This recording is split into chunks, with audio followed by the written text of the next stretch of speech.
नजरों से दूर रहना होगा। जी अब्बू।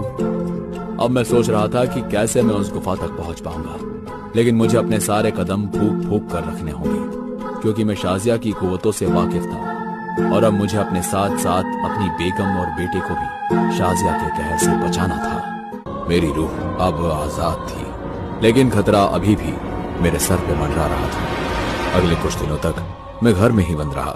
मुझे पता था कि वो मेरी तलाश में बेचैन है और मेरी एक छोटी सी गलती उसके लिए एक बड़ा मौका बन सकती थी। अब्बू, हम कब तक ऐसे ही चुप कर बैठे रहेंगे? अगर ऐसा रहा तो हम कभी भी शाजिया के पास से आपकी कुव्वतों को छुड़वा नहीं पाएंगे। ये तो मैं भी नहीं जानता बेटा, पर मुझसे जो बन पड़ रहा है मैं वो हर मुमकिन कोशिश कर रहा हूँ। हमें कब तक इंतजार करना होगा?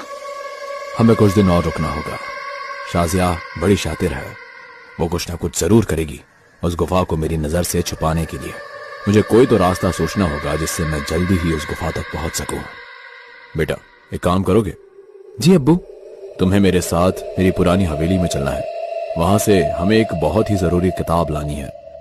अब वही किताब हमारी मदद कर सकती है। ठीक है अब्बू। अली और मैं उसी दिन मेरी पुरानी हवेली के लिए निकले। अली के पास अपना घोड़ा था और मैं फिजाओं में उड़ रहा था।